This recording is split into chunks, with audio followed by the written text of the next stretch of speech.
ಹಾ ವಿದ್ಯಾರ್ಥಿಗಳೇ, ಇಲ್ಲಿ ಭಾಗಾಕಾರ ಭಾಗದ ಇದನ್ನ ಎರಡೆರಡು ರೀತಿ ಒಳಗೆ ನಿಮಗೆ ನಾ ಭಾಗಾಕಾರ ಕಲಿಸ್ತು. ಲಕ್ಷ ಕೊಟ್ಟು ನೋಡ್ರಿ, ಕಲಿಬೇಕು. ಲಕ್ಷ ಕೊಟ್ಟು ನೋಡಿ ಮಗ್ಗಿ ಬರ್ಬೇಕು. ಇದಕ್ಕೆ ಭಾಳ ನಿಮಗೆ ಅತಿ ಇಂಪಾರ್ಟೆಂಟ್. ಹಾಂ, ಎಲ್ಲಾರು ಮಾಡೋದಾದ ವಿಡಿಯೋ ಆನ್ ಮಾಡ್ರಿ. ಇದನ್ನು ಎರಡು ರೀತಿ ಒಳಗೆ ತಿಳಿಸ್ತಿರ್ತಾನೆ ನಾನು. ಮಗ್ಗಿ ಬಂದು ಅಂದ್ರೆ ನಿಮಗೆ ಟೇಬಲ್ಸ್ ಬಂದು ಅಂದ್ರೆ ಈ ಗಣಿತಗಳು ಭಾಳ ಸರಳ ಬರ್ತಾವೆ. ಅದು ಹೇಳ್ತಾನೆ, ಯಾಕಂದ್ರೆ ನಮ್ಮಲ್ಲಿ ಟೇಬಲ್ಸ್ ಬರ್ಬೇಕು. ಹೆಂಗೆ ಕಲಿಸ್ತಾರ ಅನ್ನೋದು ನೀವು ಒಂದು ಎರಡು ಮೂರು ಮಾದರಿ ನೋಡ್ಕೊಂಡ್ರೆ ನಿಮಗೆ ತಾವು ಎಕ್ಸಾಮ್ಗೆ ಬಿದ್ದು ಅಂತಂದ್ರೆ ನಿಮ್ಗೆ ಈಸಿಯಾಗಿ ಪಾಸ್ ಆಗ್ತಾರೆ. ಲಕ್ಷ ಕೊಟ್ಟು ನೋಡ್ರಿ. ಹಾಂ, ಈಗ ನೋಡ್ರಿ, ಈಗ ಎರಡು ರೀತಿ ತೋರಿಸ್ತಾನೆ ನೋಡ್ರಿ. 24.075 ಇದು ಏನು ಗುಣಾಕಾರ ನೋಡ್ರಿ. 0.9. ಈಗ ಏನು ಮಾಡಬೇಕು? ದಶಮಾಂಶ ತೆಗೆದು ಗುಣಾಕಾರ ಮಾಡ್ರಿ. ಬೇಕಂದ್ರೆ ಇದನ್ನು ದಶಮಾಂಶ ತೆಗೆದಾಗ ಏನಾಗ್ತದ ನೋಡ್ರಲ್ಲ, 24.075. ಇದನ್ನ ದಶಮಾಂಶ ತೆಗೆದಾಗ ಏನಾಗ್ತದ? 9 ಆಗ್ತದ. ಅದು 10ರಲ್ಲಿ ಗುಣಾಕಾರ ಮಾಡಿಬಿಡ್ರಿ. ಇಷ್ಟು ಸರಳ ಇರ್ತಾವ ಗಣಿತಗಳು ನೋಡ್ರಿ. ನೀವು 24.075 ಈ 0 ಒಂದು ಇಲ್ಲಿ ಇಟ್ಬಿಡ್ರಿ. ನೋಡ್ರಿ, ಸರಳ ಅದ ಇದು. ಏನ್ ನೋ ಟೆನ್ಷನ್. 24.075 ಹೊರಗೆ ಇಟ್ರಿ. ಇದು 9 ಇದ್ದದ್ದು 0.9 ದಶಮಾಂಶ ತೆಗೆದ್ರೆ 9 ಆಗ್ತದ. 10ರಲ್ಲಿ ಗುಣಾಕಾರ ಮಾಡ್ರಿ. ಇಷ್ಟ ಆಯ್ತು. ಒಂದು ನೀವು ಹೆಚ್ಚು ಮಾಡಿರಿ ಅಂದ್ರೆ ಒಂದು ಸಂಖ್ಯೆಯನ್ನು ಇದ್ರಾಗ ಕಡಿಮೆ ಮಾಡ್ರಿ. ನೋಡಿ, 24.075 ಕಳೆದ್ ಬಿಡ್ರಿ. ಯಾಕಂದ್ರೆ ಒಂದು ಗುಂಪು ಹೆಚ್ಚು ಮಾಡ್ಕೊಂಡ್ರಿ. ಇದನ್ನ ಹೆಚ್ಚು ಮಾಡಿದ್ರೆ ಇದನ್ನ ಕಡಿಬೇಕು, ಇದನ್ನ ಹೆಚ್ಚು ಮಾಡಿದ್ರೆ ಇದನ್ನ ಕಡಿಬೇಕು. ನೀವು ಇದನ್ನ ಹೆಚ್ಚು ಮಾಡಿರಿ ಅಂದ್ರೆ ಇದನ್ನ ಕಡಿಯಿರಿ. ನೋಡಿ, 10ರಾಗ 5 ಆದ್ರೆ 5 ಕೈಲ ಬಂತು. 15ರಾಗ 8 ಆದ್ರೆ 7 ಕೈಲ ಬಂತು 1. 6 10ರ 4 ಆದ್ರೆ 6 ಕೈಲ ಬಂತು 1. 4ರ 3 ಆದ್ರೆ 1. 2ಕ್ಕೆ 2. ಇಲ್ಲಿ ಎಷ್ಟು ಸ್ಥಾನ ಎಣಿಸ್ರಿ? 1 2 3 4. 1 2 3 4. 21 60. 21.66 75. ನೋಡ್ರಿ ಎಷ್ಟು ಸರಳ ಇರ್ತಾವು. 21.6675. ನೋಡಿ, ಈಗ ನಿಮಗ ಈಗ ಗಣಿತಗಳು ಹಿಂಗೆ ಬಂದಾಗ ಸರಳ ರೀತಿಯೊಳಗೆ ಹೆಂಗೆ ಮಾಡಬೇಕು ಅನ್ನೋದು ತಿಳ್ಕೊಬೇಕು. ತಲೆ ಓಡಿಸೋದು ಎಲ್ಲ ನೋಡ್ರಿ. ಈಗ ಸದ್ಯ ನೀವು 9ರಲ್ಲಿ ಗುಣಾಕಾರ ಮಾಡೋದಕ್ಕಿಂತಲ್ಲ 10ರಲ್ಲಿ ಗುಣಾಕಾರ ಮಾಡಿದ್ರೆ ಒಂದು 0 ಇಟ್ಟುಬಿಡೋದು ಉತ್ತರದಾಗ. ಗುಣಕ್ಕೆ ಒಂದು 0 ಇಟ್ಟುಬಿಟ್ರಿ ಅಂದ್ರೆ 10ರಲ್ಲಿ ಗುಣಾಕಾರ ಮಾಡಿದಂಗೆ ನೀವು ಪ್ರತಿಯೊಂದು ಗಣಿತಗಳಿಂದ ಸರಿಯಾಗಿ ಅರ್ಥ ಮಾಡ್ಕೋಬೇಕು ನೀವು. ಈಗ 10ರಲ್ಲಿ ಗುಣಾಕಾರ ಮಾಡೋದಂದ್ರೆ ಇದು ಇದು ಗುಣಕ 10 ಒಂದು 0 ಇಟ್ಬಿಟ್ರೆ 10ರಲ್ಲಿ ಗುಣಾಕಾರ ಆಯ್ತದು. ಅಲ್ಲಿ ನೀವು 10ರಲ್ಲಿ ಗುಣಾಕಾರ ಮಾಡಿ ಒಂದು ಸಂಖ್ಯೆ ಒಂದು ಗುಂಪು ನೀವು ಹೆಚ್ಚು ಮಾಡ್ಕೊಂಡ್ರೆ ಇದನ್ನ ಹೆಚ್ಚು ಮಾಡ್ಕೊಂಡ್ರೆ ಇದನ್ನ ಕಡಿಬೇಕು, ಇದನ್ನ ಹೆಚ್ಚು ಮಾಡ್ಕೊಂಡ್ರೆ ಇದನ್ನ ಕಡಿಬೇಕು. ನೀವು ಇದನ್ನ ಹೆಚ್ಚು ಮಾಡ್ಕೊಂಡಿರಿ 9 ಇದ್ದದ್ದು 10 ಮಾಡ್ಕೊಂಡ್ರಿ ಅಂದ್ರೆ ಇದನ್ನ ಒಂದು ಗುಂಪು ಇದರ ಕಳೆದು ಬಿಡ್ರಿ. ಇದು 9ರ ಗುಣಲಬ್ಧ ಬಂತು. ಯಾವುದು? 24.075 ಗುಂಡ್ಲೆ 9ರ ಗುಣಲಬ್ಧ ಆಯ್ತು. ಈಗ ಸ್ಥಾನ ಬೆಲೆಯನ್ನು ಹಾಕಿ ನೀವು ಇಟ್ಟು ಬಿಡಬೇಕು. ಇದು ಒಂದಾಯ್ತು. ಇನ್ನು ಎರಡನೇ ರೀತಿ ಉತ್ತರ ನೀವು ಗುಣಾಕಾರ ಮಾಡ್ಲಾರ್ದ ಹೆಂಗೆ ಕಂಡು ಹಿಡಿಬೇಕು ಅನ್ನೋದು ಒಂದು ಸ್ವಲ್ಪ ತಲೆಯಾಗ ತಗೋರಿ. ಭಾಳ ಲಕ್ಷ ಕೊಟ್ಟು ನೋಡ್ರಿ. ಎಲ್ಲರೂ ಕಡೆ ನೋಡ್ರಿ. ಈ 9ಕ್ಕೆ ಈ 5ಕ್ಕೆ ಒಂದು ಗುಣಾಕಾರ ಮಾಡಿಬಿಡ್ರಿ. 9 5 ಎಷ್ಟು? 45. 5 ಬಂತಿಲ್ಲ ಲಾಸ್ಟ್. 5 ಎಲ್ಲ ಥರ ಇಲ್ಲದ ಇಲ್ಲೂ ನೋಡ್ಕೊರಿ. ಇದ್ದಿದ್ದಿಲ್ಲ ಅಂದ್ರೆ ಇಲ್ಲಿ 4 ಇತ್ತರ ಈ ಉತ್ತರ ತೆಗೆದು ಹಾಕಿಬಿಡ್ರಿ. ಅದು ಬರೋದೇ ಇಲ್ಲ. ಅದಕ್ಕೆ ನಾ ಹೇಳೋದು ಕ್ಲೂ. 9 ಒಂದು ಸಂಖ್ಯೆಯನ್ನು ಗುಣಾಕಾರ ಮಾಡ್ರಿ. 9 45. 5 ಬಂತ. 4 ಕಡ ಬಂತ. 5 ಬಂದದ. 5 ಎಲ್ಲದರೊಳಗದ ಅಂದ್ರೆ ಉತ್ತರ ಸೇಮ್ ಅದನ್ನು ಇಲ್ಲ ತೆಗೆದು ನೋಡಿ. 216 675 ಕರೆಕ್ಟ್. 216 675 ದಶಮಾಂಶ ತೆಗೆದ್ರೆ ಕರೆಕ್ಟ್. ದಶಮಾಂಶ ತೆಗೆದ್ರೆ 216 675 ಕರೆಕ್ಟ್. 216 670 ದಶಮಾಂಶ ತೆಗೆದ್ರೆ ಎಲ್ಲ ಅಂಕೆಗಳು ಒಂದೇ ಅವ. ಸುಮ್ ಸ್ಥಾನ ಎಣಿಸ್ರಿ. 1 2 3 4. 4 ಸ್ಥಾನ ಇದ್ದದ್ದು 1 2 3 4. ಉತ್ತರ ಸಂಖ್ಯೆ ಏನದ? ಬಿ ಅದ. ಉತ್ತರ ಏನು ಬಂದದ ನೋಡ್ರಿ. ಬಿ ಬಂದದ ಇಲ್ಲ ನೋಡ್ರಿ. ಇಂಥ ಗಣಿತಗಳನ್ನ ನೀವು ಹೆಂಗೆ ಮಾಡಬೇಕು ಅನ್ನೋದು ಮೊದಲು ಕಲಿಬೇಕು. ಆಮೇಲೆ ಇಂಥ ಗಣಿತಗಳು ಬೇಕಾದಷ್ಟು ಬರಲಿ, ಅವುಗಳನ್ನ ಮಾಡ್ಲಿಕ್ಕೆ ಮೊದಲು ನಿಮ್ಮ ರೀತಿ ಗುರುತಿತ್ತು ಅಂದ್ರೆ ಮುಂದಿನ ಗಣಿತಗಳು ನೀವೇ ಮಾಡ್ತಾರೆ.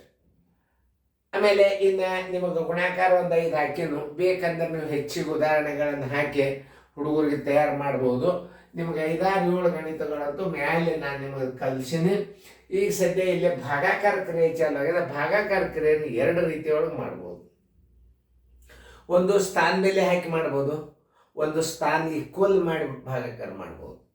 ಇದರಲ್ಲಿ ಯಾವುದೇ ಒಂದು ಚಿಹ್ನೆಗಳಿಗೆ ಇದು ಭಾಜ್ಯ ಇರ್ತದೆ, ಇದು ಭಾಜಕ ಇರ್ತದೆ, ಇದು ನೆನಪಿಟ್ಟುಕೊಡ್ರಿ ವಿದ್ಯಾರ್ಥಿಗಳು. ಎಲ್ಲರೂ ಲಕ್ಷ್ಯ ಕೊಟ್ಟು ನೋಡ್ರಿ, ಇದು ಭಾಜ್ಯ, ಇದು ಭಾಜಕ. ಈಗ ನಾ ಒಂದು ರೀತಿ ತೋರಿಸ್ತೀನಿ. ಈಗ 4.5 ಇದು ಭಾಜ್ಯ, ಇದು ಭಾಜಕ ನೋಡಿ.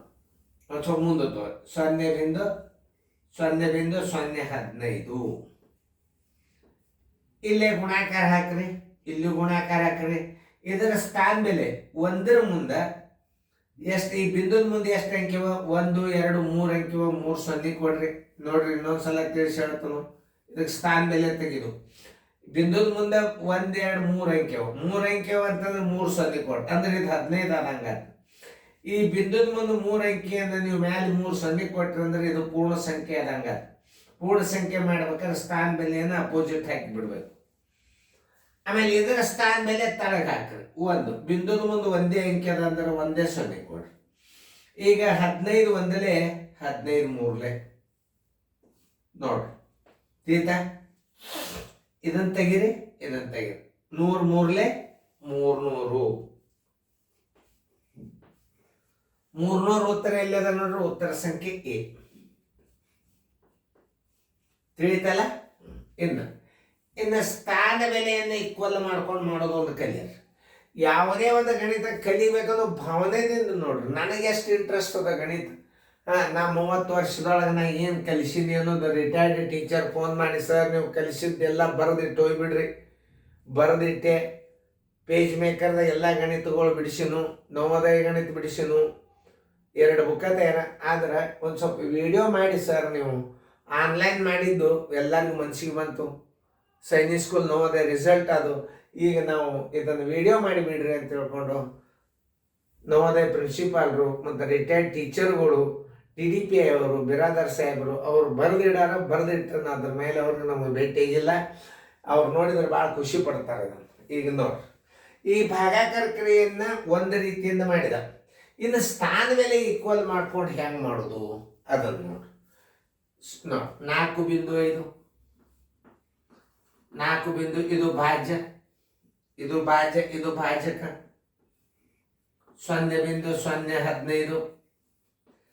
ಈಗ ನೋಡ್ರಿ, ಈಗ ಬಿಂದುದ ಮುಂದೆ 3 ಸ್ಥಾನ ಅದ, ಬಿಂದುದ ಮುಂದೆ ಒಂದೇ ಸ್ಥಾನ ಅದ. ಇದು ಈಗ 1 ಸ್ಥಾನ ಅದ ಅಂದ್ರೆ ಇದಕ್ಕೊಂದು 0 ಬಿಡ್ರಿ. ಇನ್ನು 2 ಸ್ಥಾನ ಉಳಿತು, 2 0 ಕೊಟ್ಬಿಡ್ರಿ ಇದಕ್ಕೆ ನೋಡಿ. ಈಗ ಇದು 15 ಆಯ್ತು, ಇದು 4500 ಆಯ್ತು.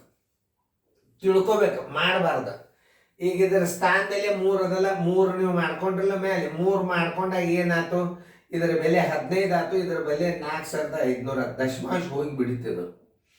ಇದು ಹೋತು, ಇದು ಹೋತು. ಅವಾಗ ಏನಾಯ್ತು, ಅದು ಹಿಂದೆ 0 ಇರುವಲ್ಲಕ್ಕೆ ಏನು ಪ್ರಶ್ನೆನೇ ಬರೋದಿಲ್ಲ. ಅದು 15 ಅದಂತ ಮನಸ್ಸಿನಾಗ ತಿಳ್ಕೊಂಡು ಬಿಡ್ರಿ. 15 1 15 3 ಇವು 2 0 ಮ್ಯಾಲೆ ಇಟ್ಕೊಂಡ್ಬಿಡ್ರಿ. Equal to 300. 1ನೇ ರೀತಿ 2ನೇ ರೀತಿ ಕಲಿಸಿನು, ಯಾವ್ದು ಬೇಕಾದ ರೀತಿ ಒಳಗೆ ನೀವು ಮಾಡ್ಬೋದು. ಉತ್ತರ ಸಂಖ್ಯೆ ಎ ಇಲ್ಲಿ ಹಾಕಿನು, ಅಲ್ಲಿ ಹಾಕಿರೋದು 2 ಒಂದೇ. ಈಗ ನಾ ಮಾದರಿ ಕೊಟ್ಟಂತ ಗಣಿತಗಳನ್ನು ಅಲ್ಲಿ ಮಾಡಿದಿಂದ ವಿಡಿಯೋ ನೋಡ್ರಿ. ನಾ ಮತ್ತೆ ತಿಳಿಸ್ತನು ಚಂದಂಗೆ ನೋಡ್ರಿ. ಭಾಗಾಕಾರ ಕ್ರಿಯೆ ಹಿಂಗೆ ಬಂದಾಗ ನಾವು ಹೆಂಗೆ ಮಾಡ್ಬೇಕು ಅನ್ನೋದು ನೋಡ್ರಿ. ಆಮೇಲೆ ಏರಿಕೆ ಕ್ರಮ ಇಳಿಕೆ ಕ್ರಮ ಬರ್ತಾವ. ಭಾಗಾಕಾರಗಳನ್ನು ಹೆಚ್ಚು ನೀವು ಹಿಂದಿನ ಅನುಕ್ರಮ ಬರ್ದ ಭಾಗಾಕಾರ ಕಲ್ತಿರ್ತೀರಿ. ಇವು ಭಾಳ ಫಾಸ್ಟ್ ಆಗ್ತಾವ. ಈಗ ಹೊಸದಾಗಿ ನೋಡೋರಿಗೆ ಭಾಗಾಕಾರ ಬರಲಿಲ್ಲ ಅಂದ್ರೆ ಈ ಗಣಿತ ಬೇರೆ ಆಗ್ತಾವ. ನೀವು ಮೊದಲಿನ ಅನುಕ್ರಮ ನಂಬರ್ನಿಂದ ಅಭ್ಯಾಸ ಮಾಡ್ಕೋತ ಬರ್ರಿ. ಈ ಗಣಿತಗಳು ಭಾಳ ಸರಳ ಆಗ್ತಾವೆ.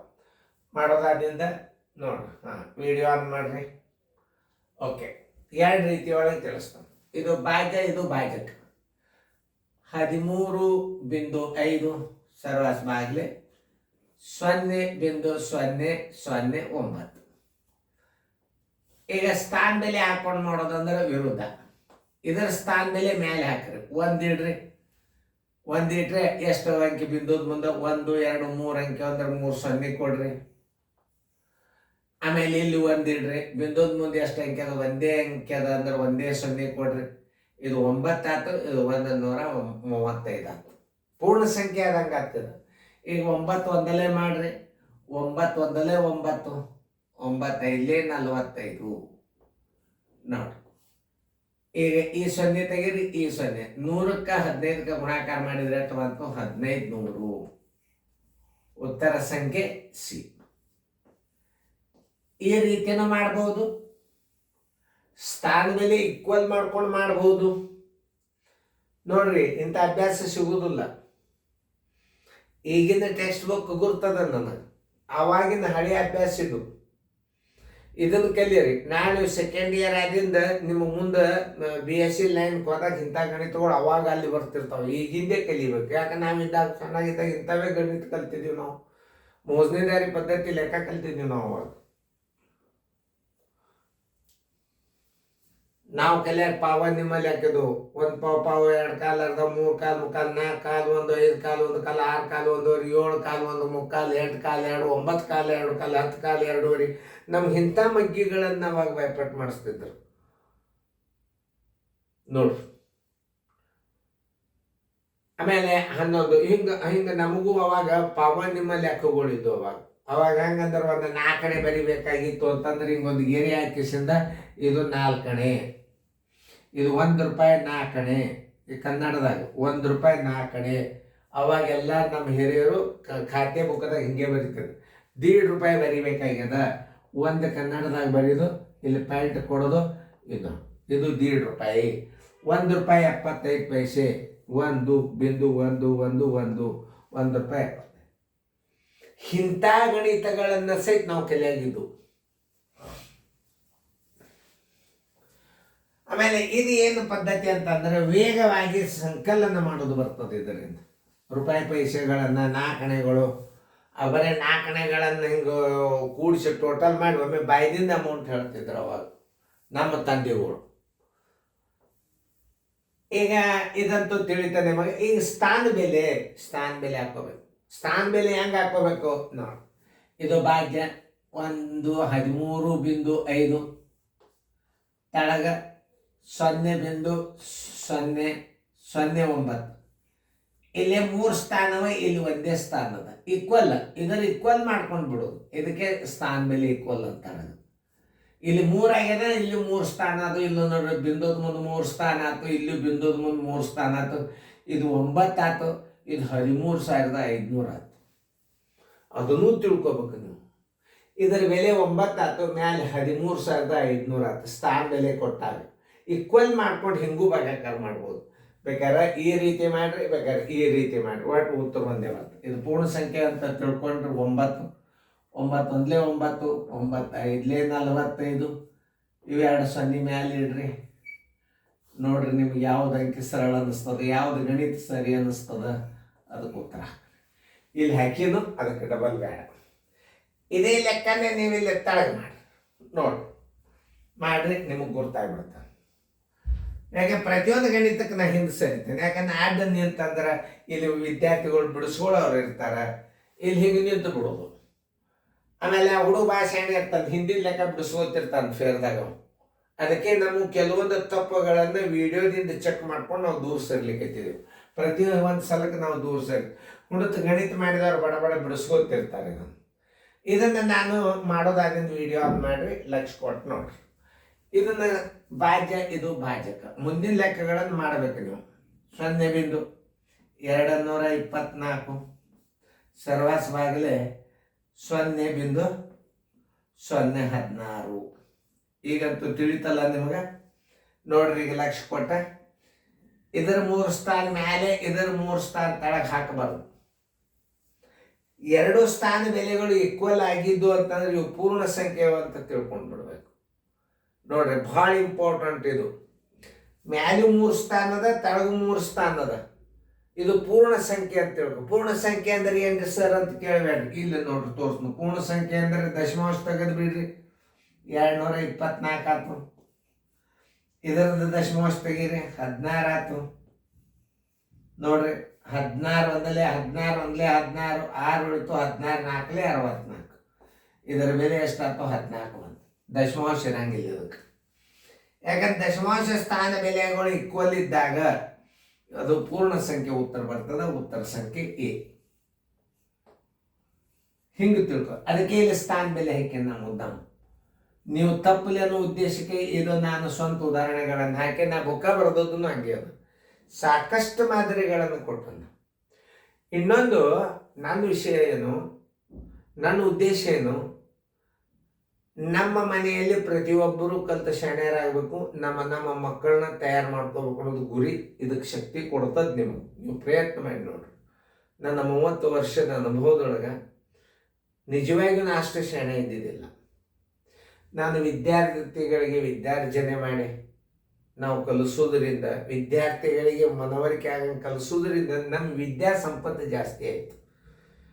ಆಮೇಲೆ ಇನ್ನೊಂದು ಖುಷಿ ಸುದ್ದಿ ಏನಂದ್ರೆ, ಕರೋನಾ ಬಂದಿಂದ ನಾನು ಕೋಚಿಂಗ್ ಕ್ಲಾಸ್ ಬಂದ್ ಮಾಡಿಲ್ಲ. ಮಕ್ಕಳಿಗೆ ಕಲಿಸೋದು ಬಂದಾಗ್ಯದ, ಆದರೆ ಮಕ್ಕಳಿಗೆ ಅಭ್ಯಾಸ ತಯಾರು ನಡೆದದ. ಈಗ ನಾನೇ ಎಲ್ಲ ಗಣಿತಗಳನ್ನು ಬಿಡಿಸೋದ್ರಿಂದ ಕೋಚಿಂಗ್ ಕ್ಲಾಸ್ದಾಗಿನ್ಕಿಂತಲೂ ಫುಲ್ ಎಕ್ಸ್ಪರ್ಟ್ ಆಗಿದ್ದು. ಒಟ್ಟೆ ನಾ ಗಣಿತ ಬಿಡಿಸೋಕೆ ತಪ್ಪಾಗೋದಲ್ಲ. ಕಾರಣ ಏನು? ನಾನು ಅಭ್ಯಾಸನ ಕೈ ಬಿಟ್ಟಿಲ್ಲ. ಇಂದಿಲ್ಲ ನಾಳೆ ನಿಮಗೆ ಉಪಯೋಗ ಆಗ್ತದ. ಈಗ ಇನ್ನೊಂದು ನನ್ನ ವಿಚಾರ ಏನು, ಇದರಿಂದ ಏನು ಭಾಳ ದೊಡ್ಡ ಫಾಯ್ದೆ ಇಲ್ಲ. ಇದ್ರೂ ಇರ್ಬೋದು, ಅದನ್ನು ವಿಚಾರ ಮಾಡಿದನ್ನು ಮಾಡೇ ಇಲ್ಲ. ನವೋದಯ ಕೋಚಿಂಗ್ ಕ್ಲಾಸ್ಗಳು ಪ್ರತಿಯೊಬ್ಬರು ಮನೆಯೊಳಗೆ ಕಲ್ತವ್ರು ಇರ್ತಾರ. ಆದರೆ ಹೆಣ್ಮಕ್ಳಂತೂ ಈಗಿನ ಸ್ವಸ್ಥರಂತೂ ಎಲ್ಲರೂ ಕಲ್ತವ್ರೇ ಬಂದಿರ್ತಾರ. ಅವ್ರು ಇದನ್ನು ಅಭ್ಯಾಸ ಮಾಡಿ ನಿಮ್ಮ ಮಕ್ಕಳನ್ನು ನೀವು ತಯಾರು ಮಾಡ್ಕೊಳ್ಳುವಂಥ ಶಕ್ತಿ ಜೋಶಿ ವಿಡಿಯೋ ಕೋಚಿಂಗ್ ಕ್ಲಾಸಕ್ಕೆ ಅದನ್ನು ಉಪಯೋಗ ತಗೋರಿ. ನಿಮ್ಮ ಮಕ್ಕಳನ್ನು ತಯಾರು ಮಾಡ್ಕೊರಿ. ಆಮೇಲೆ ರೀಸ್ನಿಂಗ್ ಬರ್ತಾವ, ಗದ್ಯ ಭಾಗ ಬರ್ತಾವ, ಒಂದು ಸ್ವಲ್ಪ ಟೈಮ್ ತಗೋತದ. ನನಗೆ ಬಂದದೀಗ 6 ಅನುಕರ ನಂಬರ್ ಆಗ್ಯಾವ. ಈಗ ಇನ್ನು 6ನೇದು ನಡೆದದ.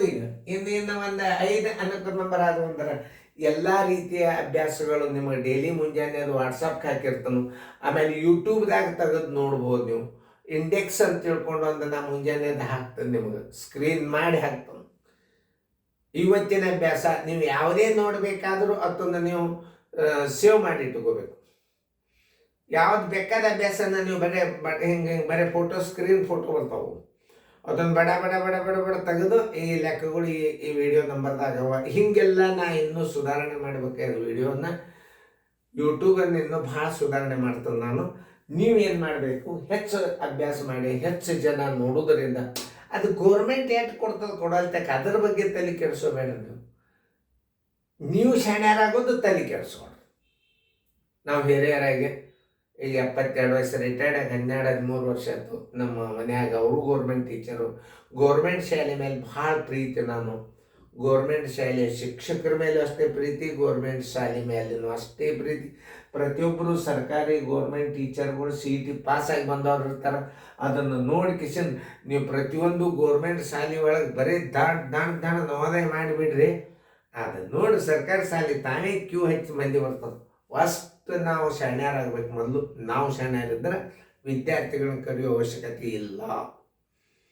ಮೊದಲು ಶಿಕ್ಷಕರು ಶಾಣ್ಯರಾದರೂ ವಿದ್ಯಾರ್ಥಿಗಳನ್ನ ಕರೆಯೋ ಅವಶ್ಯಕತೆ ಇಲ್ಲ. ಸಮಾಜದ ಭಾಳ ಶಾಣ್ಯದಾರಿ ಸರ್, ನಡ್ರಿ ಸರ್ಕಾರಿ ಶಾಲೆಗೆ ಹೋಗ್ಬಿಟ್ಟು ಅವರು ಭಾಳ ಭಾರಿ ಶಾಣ್ಯದಾರ ಸರ್ ಹಿಂಗೆ ಅನಿಸ್ಕೊಂಡ್ರದ್ರಿಂದ ನಮ್ಮ ಸರ್ಕಾರಿ ಶಾಲೆಗಳು ಭಾರತದ ಧ್ವಜ ಹಾರಾಡಿ ಹಿಂಗೆ ಕುಣದಾಡ್ತದಲ್ಲ, ಹಂಗೆ ಕನ್ನಡ ಶಾಲೆಗಳು ಕುಣದಾಡ್ತಾವೆ. Thank you by. ಚೆನ್ನಾಗಿ ಬರ್ಕೊರಿ, ಫೇರ್ದಾಗ ಬರ್ಕೊಂಡು ಅಭ್ಯಾಸ ಕಡೆ ಲಕ್ಷ ಇಡ್ರಿ.